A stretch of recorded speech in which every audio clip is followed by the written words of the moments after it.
Voilà. Pius Roland, bienvenue. Merci, cher confrère. Pourquoi vous êtes en chapeau? Je me rappelle de Musée Laurent Désiré. Musée Laurent Désiré. Oui. La révolution, pardon. La révolution agricole. Le service national. Donc c'est ça, c'est ce qui fait à ce que vous portiez les chapeaux. Tout à fait. Alors, préserver les acquis de la démocratie.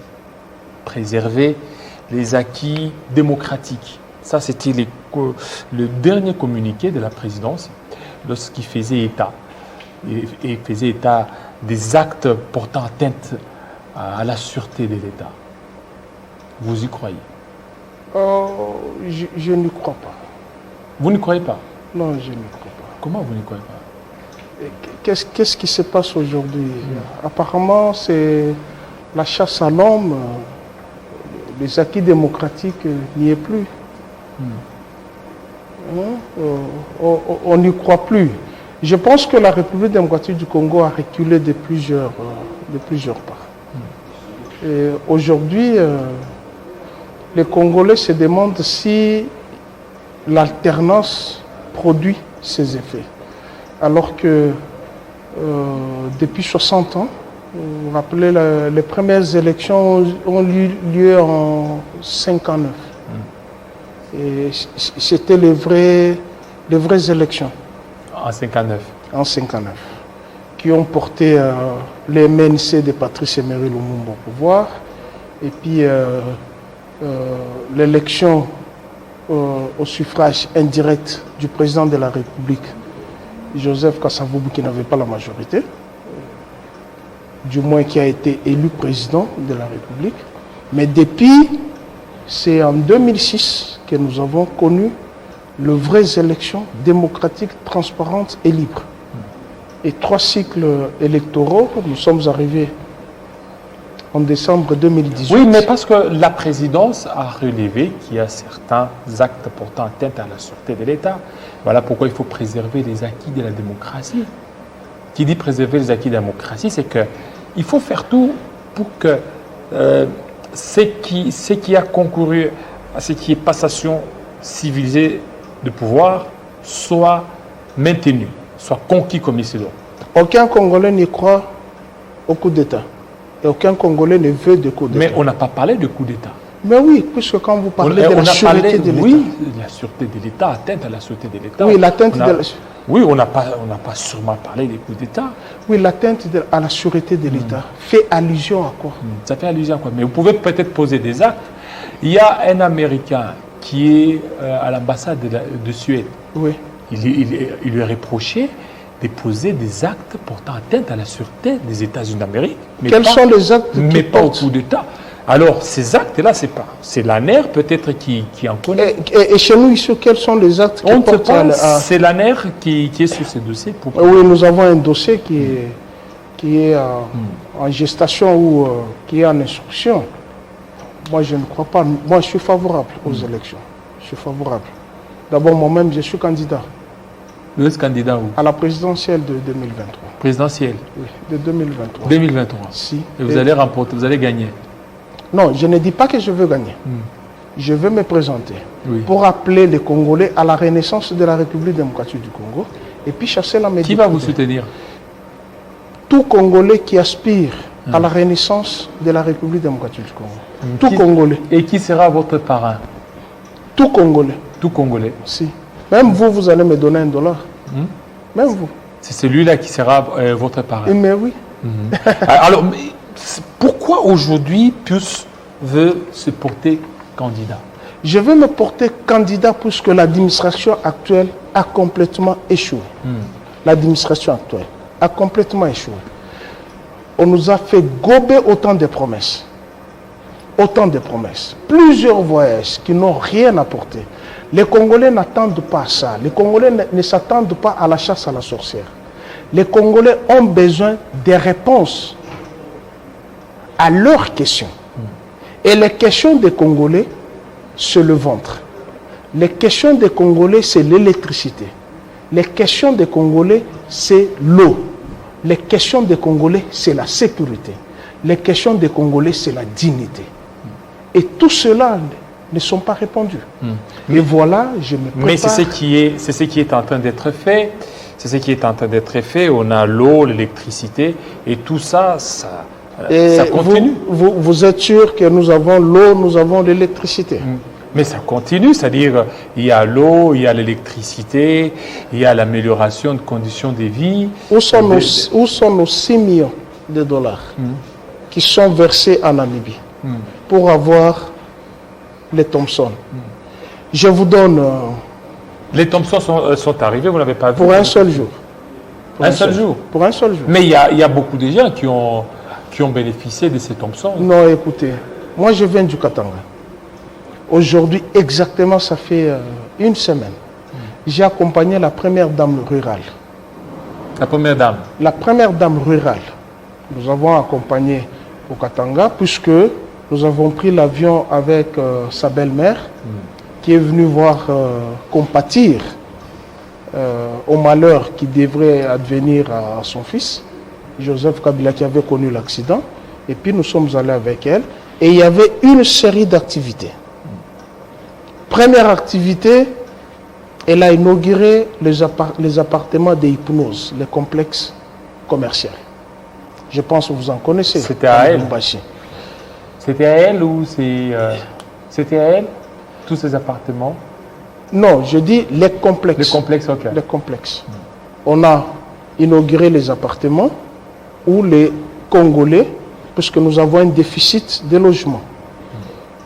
Et après cela, nous avons eu à inaugurer le restaurant qu'on appelle Plus 214 Fast Food, qui est l'extension de Kinshasa, où 350 jeunes Congolais ont eu de l'emploi. Il y a beaucoup de gens qui veulent le voir, Pius Roland, parce qu'ils disent que ça crée un peu de l'ombrage, votre chapeau. Alors, votre chapeau, ça par humilité, ça crée un peu de l'ombrage au niveau de la caméra. Voilà. Quand bien même vous avez dit que ça symbolise la révolution, pardon. Ça symbolise la révolution, pardon. Donc, l'opposition. Vous pardonnez à tous vos détracteurs. Mais oui. Tous ceux qui vous en veulent. Moi, je n'ai pas un problème. Laissez-moi d'abord terminer la tournée dans le Haut-Katanga. Voilà. Et puis, c'était l'activité agricole. Nous sommes allés à 60 km de vol d'oiseaux et à 62 km de la route. Et c'était à la ferme Espoir. Chers frères et chers confrères, le Congo est beau. Le Congo est beau. Ne nous laissons pas distraire par les guerres politiques. Entrons dans l'agriculture. Mais entretenus par qui toutes ces guerres-là? Par vous les politiciens? Entretenus par vous qui veulent... Moi je suis journaliste. Moi je suis journaliste. Les politiques. Vous êtes journaliste politique et puis... Oui, journaliste politique. Oui, mais il y a des gens qui vous donnent la casquette des politiciens. Non. Qui disent, Pius Roland, c'est un politicien. Lui n'est pas journaliste. Je suis journaliste. Pas politicien. Non, je suis journaliste. Je suis journaliste et patriote et nationaliste. Je défends en tout premier lieu la République démocratique. Et ceux qui disent que vous êtes... Ce sont mes détracteurs qui passent leur temps pour rien. Je suis journaliste et pour preuve, j'écris matin, midi, soir, chaque jour. J'écris. Et hier, j'ai écrit 3 articles. Et certains sont dans certaines rédactions qui n'arrivent même pas à écrire. Je ne suis pas là. Moi, je vais donner ce qui est beau à mon pays. Et ce que les dignes fils et les dignes filles de la République offrent des meilleurs pour la République démocratique du Congo. Nous avons été dans ce groupement de Kiembe où Marie-Olive Lembe Kabila a 1000 hectares de champs de maïs. 1000 hectares. 1000 hectares. Équivalent à 100 terrains de football. Tout ça, ça fait partie de la préservation des acquis démocratiques. Mais oui, tel que demandé par le communiqué de la présidence. Écoutez, qui est quand bien même vous ne faites pas qui est le géniteur de la démocratie? C'est qui les géniteurs? En République démocratique du Congo. C'est qui? C'est Patrice Emery Lumumba. Oui. Et c'est lui qui a ouvert la voie démocratique. C'est Joseph Kabila qui a accepté l'alternance. Donc je ne pense pas à 1 seconde et à 1 minute qu'il pourrait accepter que l'alternance soit estompée. il faut qu'on arrive au bout. Mais ce que moi je voulais parler, c'est, je voulais parler du développement de la République démocratique du Congo. Comment booster le développement, l'économie du Congo.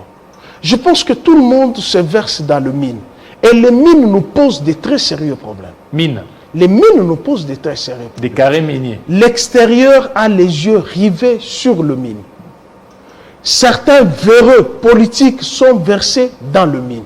Et je pense que si tout le monde avait la vision agricole, comme le fait Marie-Olive Lembe-Kabila, avec l'agriculture, l'élevage, je pense que le sac de ciment et le sac de semoule, à l'heure actuelle, qui coûte 57 000 francs, si nous avons 5 femmes de la trempe de Marie-Olive Lembe-Kabila, avec tout ce qu'elle est en train de faire, un sac coûterait 5 000 francs.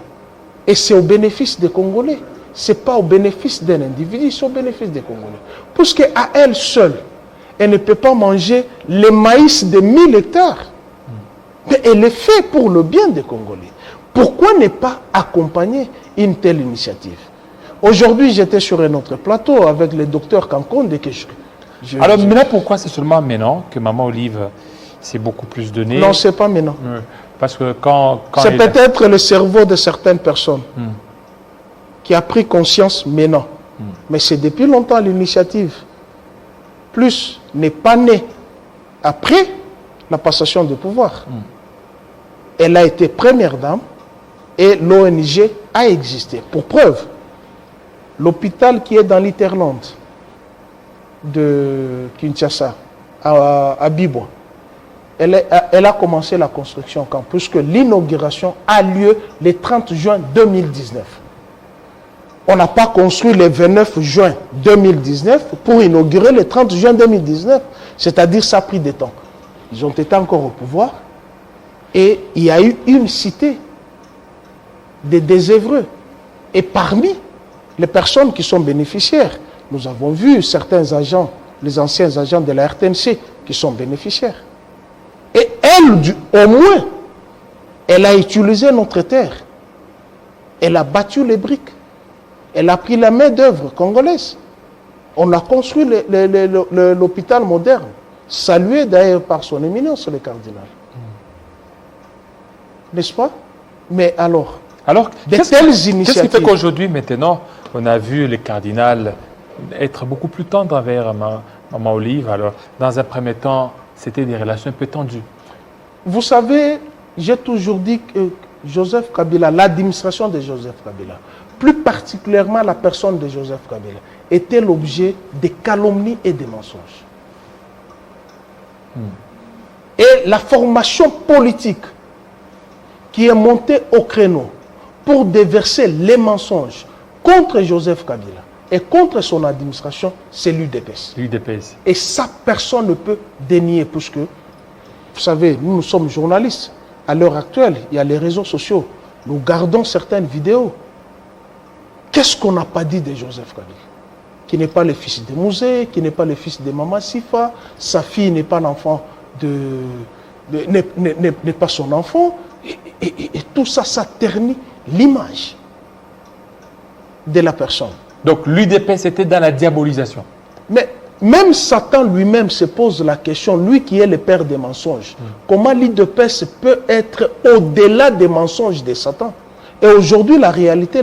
Et même cette diabolisation continue même au sein même de l'UDPS. Mais écoutez, aujourd'hui, Joseph Kabila n'est pas la marchandise électorale. N'est plus la marchandise politique. La marchandise politique de l'UDPS, c'est le bilan. Les bilans. Puisque hier, c'était Arma Tungulu, c'était Rossi Chimanga, c'était Kapangala. Tous ces éléments ont concouru à ce que les gens, certaines personnes, aient des voix pour aller à l'Assemblée nationale. Pour l'UDPS, elle disait, Arma Tungulu, tout ça, ils attendaient à ce qu'il y ait des sanctions. Il n'y a pas eu de sanctions, mais actuellement, quand il y a des cas pareils, il y a des personnes qui sont totalement sanctionnées. Vous avez suivi le procès de Karine? Vous avez suivi le procès de Rossi Chimanga? Vous avez suivi? Oui. Qui a été condamné? C'est Karine, n'est-ce pas? est-ce que Joseph Kabila a pris le téléphone, a appelé à Karine? Karine, tu sais là où se trouve Rossi, tire sur lui. Il y a des bévues policières. Chez moi au Katanga, le 28 mars, on a tué. Les femmes ont été dénudées, nues. Les hommes ont été dénudés, nus. Il y a eu massacre. Est-ce que pouvons-nous mettre ce massacre à l'actif de Félix Antoine Tshilombo? C'est ça l'immoralité des hommes politiques. Il faudrait que nous sortions de cette terre battue, de l'immoralité. Versons-nous dans l'agriculture pour promouvoir le développement de la République démocratique du Congo. Je vous disais que j'étais sur le plateau avec le docteur Kankondi. Il m'a dit, voilà, Marie-Olive Lembe Kabila s'est ralliée à la politique de Félix Tshilombo. J'ai dit, c'est une bonne chose. Puisqu'elle, au moins, elle a accepté le chef de l'État. Mais vous, hier, vous étiez dans l'opposition. Quand Joseph Kabila vous a appelé à la passion pour le Congo, vous étiez dans la rue. Voilà au moins quelqu'un qui a la conscience, qui a l'amour de son pays, qui aime ses frères, qui aime ses sœurs, pour amener le développement. Tu comprends un peu ça? Et c'est pourquoi je me dis, j'en appelle à tous les Congolais, même ce qui se passe aujourd'hui, qu'on ne puisse pas nous leurrer avec le coup d'État. Nous avons besoin des élections. Donc ce qui se passe pour vous, c'est une pièce de théâtre dont Ebalembongue, c'est qui? Ebale Mondial. Une pièce de théâtre? Non, c'est une pièce de théâtre. Oui, mais c'est en train d'être analysé par l'ANER. Hein, non, j'aurais appris. Oui. Qu'il serait déjà chez lui à la maison. J'aurais appris. Ça, c'est votre et voici encore le paradoxe. Qu'est-ce que Zoé Kabila a fait pour l'amener à l'ANER? Mais oui, l'ANER voulait avoir de plus amples informations, renseignements. Sur quoi? Sur son voyage. Pourquoi il veut aller Mais est-ce que c'est la première fois qu'il va en Afrique du Sud? Pourquoi il veut aller en Afrique du Sud? Est-ce qu'il y a une loi qui interdit aux Congolais de voyager? Mais voilà pourquoi l'ANER est en train de... Mais pourquoi on n'interdit pas aux autres? Parce que c'est une période un peu crise. La crise qu'il a provoquée.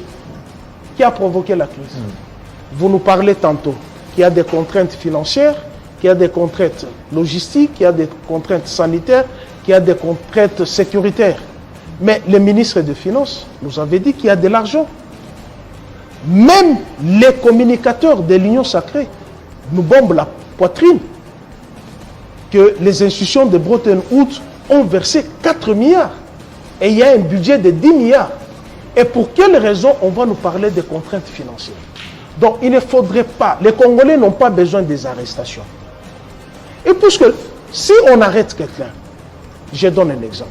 Vital Kamerhe a été arrêté. Mais il est vous avez eu le procès. Il est en détention. Vous avez eu le procès du siècle. Combien de Thompson se sont ajoutés dans l'assiette des Congolais? Les Congolais n'ont pas besoin des arrestations. Vous m'avez demandé à quoi symboliser. Oui, pour terminer. Je vous ai dit, c'est la révolution, pardon. Vous avez pardonné. Mais pourquoi aujourd'hui il y a la chasse à l'homme? C'est puisque la réponse n'est pas appropriée aux Congolais. Il faudrait, à l'heure actuelle, les Congolais ont besoin de l'eau, de l'électricité, de la sécurité. Merci la beaucoup. gratuité de l'enseignement, c'est juste un mirage. Merci beaucoup. Le RAM. Monsieur Pius. Le RAM. Merci, on va y revenir. On y reviendra. Merci beaucoup. Le temps nous fait défaut. Merci nous allons y revenir. Restez branchés sur Télé 50 tout à l'heure. La grande édition de Bedouin Kenge.